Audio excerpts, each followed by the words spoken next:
The impossible species. High Overseer Valex's skin rippled with agitation as he entered the grand chamber of the Galactic Tribunal. The massive circular room fell silent as thousands of representatives from across the known galaxy turned their attention to the central dais. Valex's crystalline exoskeleton caught the light from the artificial star suspended above, casting prismatic reflections across the assembled delegates.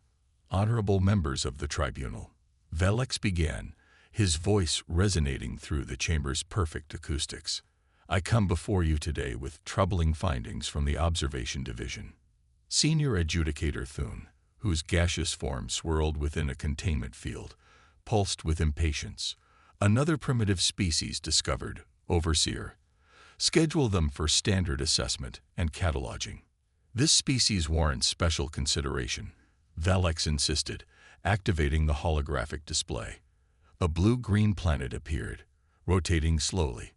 Designation: Earth, third planet in an unremarkable solar system. But its inhabitants, he paused, changing the display to show humans in various activities. They call themselves humans, and they defy every predictive model we have. Science Director Mira leaned forward, her six eyes blinking in sequence as she studied the images. Physically unimpressive. No natural weapons, minimal sensory capabilities, fragile biological systems. What makes them exceptional? Their minds, Valex replied. In just 10,000 years, a mere moment by our standards, they've progressed from simple tool use to rudimentary space exploration. They've survived 5 major extinction events that should have eliminated them. They've created and destroyed empires, developed and abandoned countless belief systems, and continue to advance despite nearly destroying themselves multiple times. A low murmur spread through the chamber. Tribunal Elder Zorn, whose species had been spacefaring for millions of years, spoke with a voice like grinding stone. Many species advance quickly, then destroy themselves. The pattern is well established. That's precisely what defies prediction, Valex countered. They should have annihilated themselves during their atomic age, or their climate crisis, or their bioengineering phase. Instead, they adapted. They survived. They pushed forward. The holographic display shifted to show human history, wars, innovations, disasters, and triumphs in rapid succession. Valex continued, most concerning is their response to obstacles. When faced with impossible challenges, they simply solve them. Not immediately, not elegantly, but inevitably. Military Commander Drav, a massive silicon-based entity, rumbled with dismissal. They are confined to one planet, with minimal presence on their single moon and neighboring planet. Their technology is primitive. What threat could they possibly pose? Not a current threat, Valex clarified. A potential one. My division has run 10,000 simulations of human development. In every scenario where they detect advanced extraterrestrial life, they experience a technological explosion unlike anything we've recorded from any other species. Science Director Mira's interest was clearly piqued. Fascinating. What drives this response? They unite, Valex said simply. Internal conflicts diminish when they perceive an external challenge, and they become fixated on understanding and matching technologies beyond their own. They reverse engineer with remarkable intuition. Overseer, interrupted Adjudicator Thune, are you suggesting we classify a pre-FTL species as a potential threat? This is unprecedented. I am, Valex confirmed, and I recommend immediate containment protocols. The chamber erupted in overlapping voices. Elder Zorn raised a massive, gnarled limb, and silence returned. Explain containment, Overseer.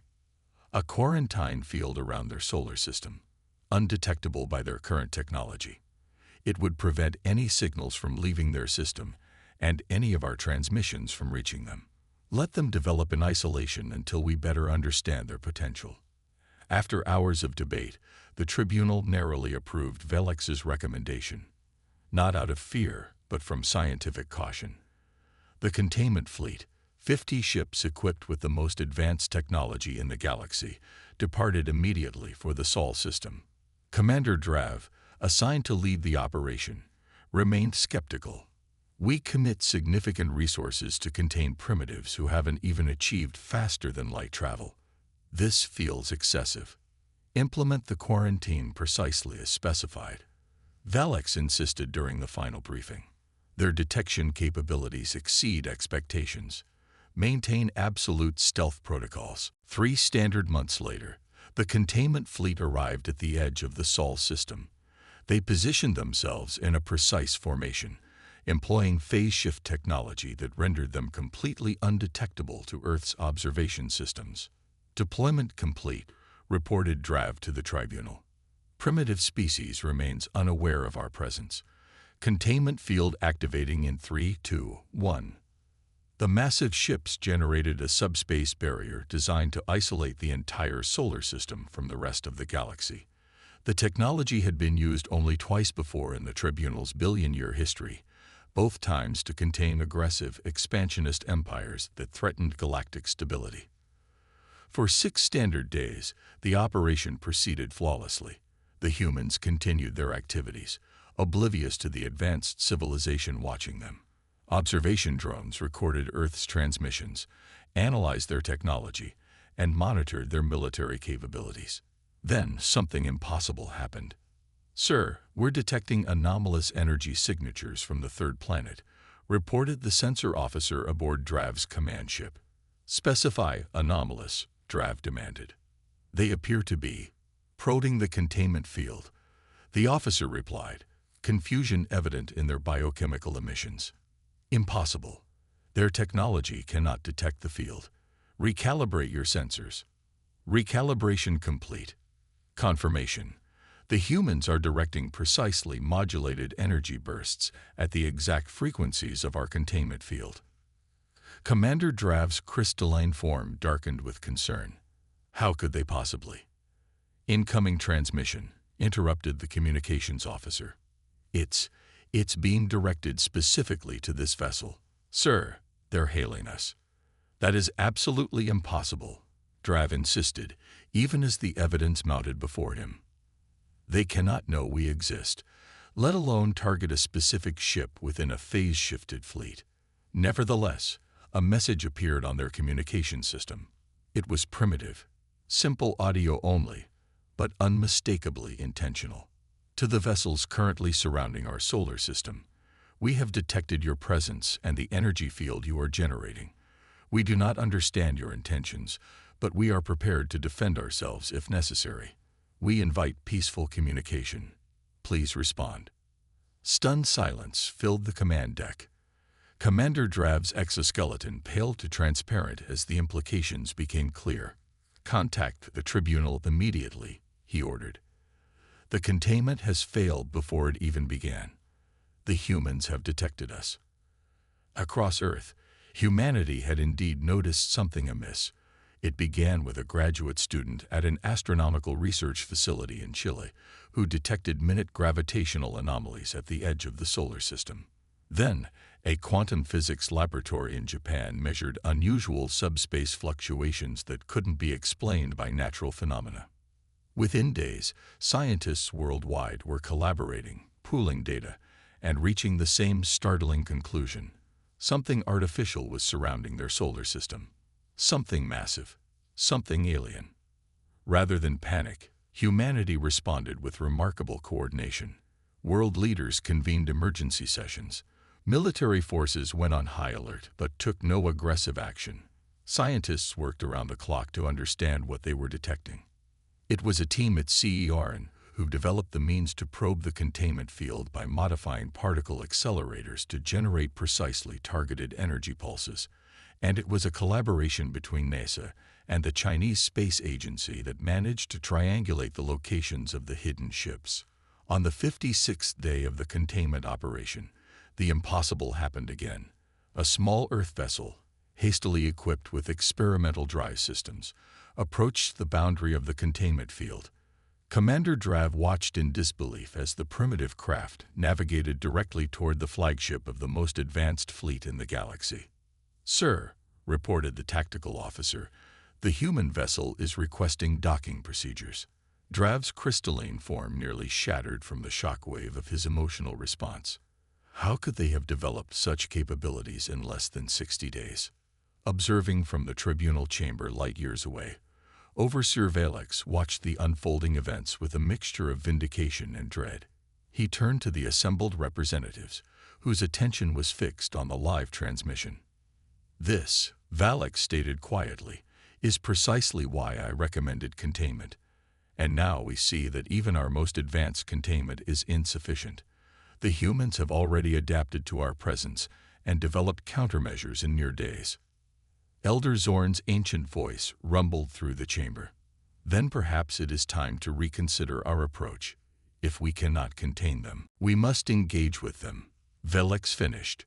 "But I warn this tribunal. Everything will change once we do. The humans will not remain passive, and they will not be content with limited interaction. They will want everything we know." As the human ship docked with Commander Drav's vessel, representatives of the oldest, most advanced civilization in the galaxy prepared to face a species that had just proven the impossible was merely a temporary inconvenience. First contact was about to begin, not on the tribunal's carefully planned terms, but on humanity's, swift, unexpected, and utterly transformative. Vivar a king impossible shajanes. Commander Drav stood rigid in the reception chamber, flanked by security drones and diplomatic specialists from 7 different species. The inner airlock doors cycled open, and 3 humans entered, 2 males and 1 female, according to the hasty briefing prepared by the xenobiologists. "Welcome aboard," Drav stated, the translation matrix converting his crystalline resonances into English. "Your presence here is unexpected." Dr. Eleanor Chen, lead physicist and designated spokesperson, stepped forward. She was small compared to most of the aliens, but her posture betrayed no intimidation. "Thank you for receiving us. I'm Dr. Chen. These are General Okafor and Dr. Patel. We represent Earth's United Response Council." "You should not be here," Drav continued bluntly. "Your technology should not have detected us, let alone reached us." General Okafor, a military man with 4 decades of experience, smiled slightly. "Yet here we are." The diplomatic specialist signaled Drav that this human expression indicated confidence rather than aggression. "How did you detect the containment field?" asked Science Officer Zeddy, unable to contain her professional curiosity. "It operates on principles your scientific models shouldn't even conceptualize." Dr. Patel, a quantum physicist, answered. "We didn't understand it at first. But when patterns defy natural laws, we investigate. We modified LIGO gravitational wave detectors to search for anomalies. Once we found them, we developed the means to analyze them." In 60 days, Zeti's multiple appendages gestured in disbelief. "When every scientist on Earth focuses on a single problem, progress accelerates," Dr. Chen explained. "But more importantly, why are you containing our solar system? Are we considered a threat? Or is this a precursor to invasion?" Back at the tribunal, Overseer Valix watched the exchange with growing concern. What had taken other species centuries to accomplish, the humans had managed in less than 3 standard months. They had not only detected the containment fleet, but had also developed sufficient technology to reach it, and were now engaging in diplomatic dialogue, as if meeting advanced alien species was an everyday occurrence. The containment was a precautionary measure, Elder Zorn explained to the assembled tribunal as they observed. But clearly, it has become obsolete before it even fully activated. We must vote on first contact protocols. Science Director Mira's voice carried an unusual tremor. "The data from the humans' vessel is troubling. They've apparently reverse-engineered aspects of our phase shift technology just from detecting its effects. Their propulsion system incorporates principles they couldn't possibly have developed independently. They observed, they theorized, they adapted," Valix stated, "exactly as my division predicted." On the containment vessel, Dr. Chen was addressing Commander Drav with remarkable directness.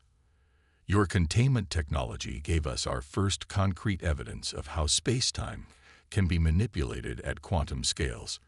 We've rewritten our physics because of you. So I'll ask again, why contain us? Commander Drav, following emergency instructions from the tribunal, finally answered truthfully. Because you are unpredictable.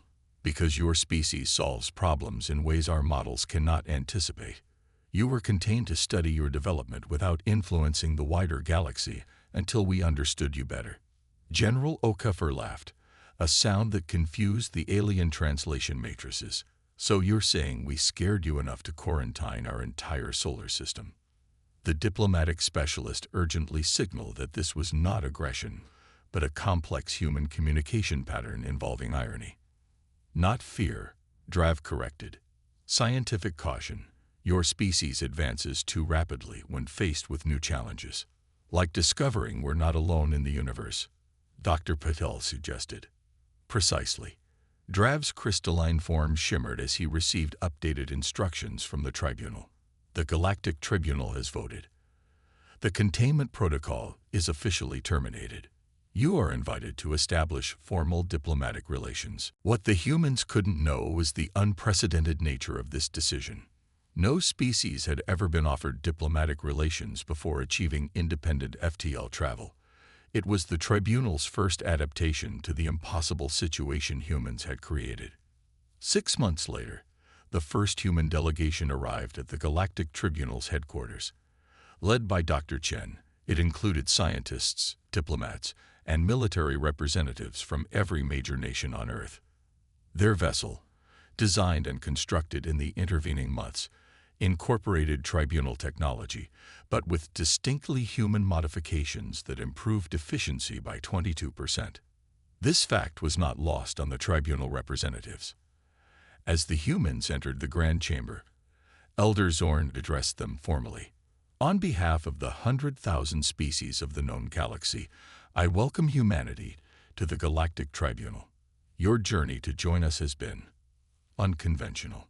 Dr. Chen stepped forward.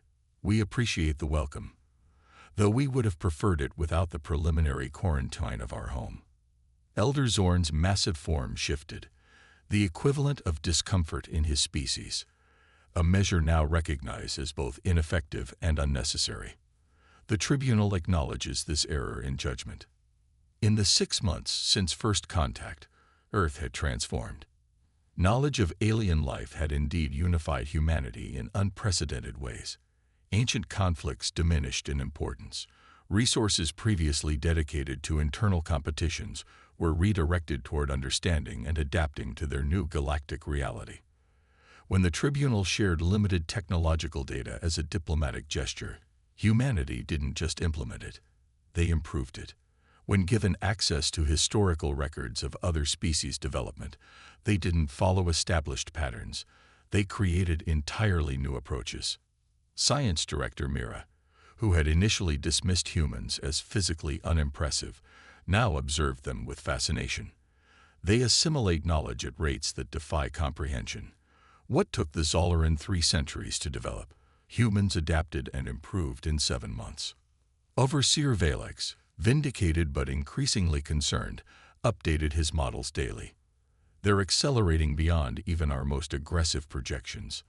They've established research outposts on 8 planets in their system. They're preparing exploration vessels. Within 5 years, they'll have an interstellar presence that cannot be contained. Military Commander Drav, who had been humbled by the first contact experience, offered a rare insight. Perhaps we should stop trying to contain or direct them and instead learn from them. Their adaptability, their innovative approach to obstacles, these are traits the tribunal has lost over millions of years of stability. The human delegation, unaware of these discussions, presented their formal request to the tribunal. Unrestricted access to educational databases, permission to establish colonies beyond their solar system, and full membership in the galactic community. These requests are unprecedented for a species at your development stage, Elder Zorn informed them. The standard protocol requires centuries of supervised integration. With respect, Dr. Chen replied, Standard protocols are based on standard species. We've demonstrated that we don't fit your models. We're prepared to share our innovations in exchange for knowledge. We believe this arrangement would benefit everyone. The debate within the tribunal lasted weeks. Some representatives feared the humans would disrupt the careful balance of galactic civilization. Others saw opportunity in their unique approach to challenges. In the end, the decision was made not based on fear or opportunity, but on simple reality. Humanity could not be contained by conventional means, and attempting to do so would likely accelerate their development in unpredictable ways.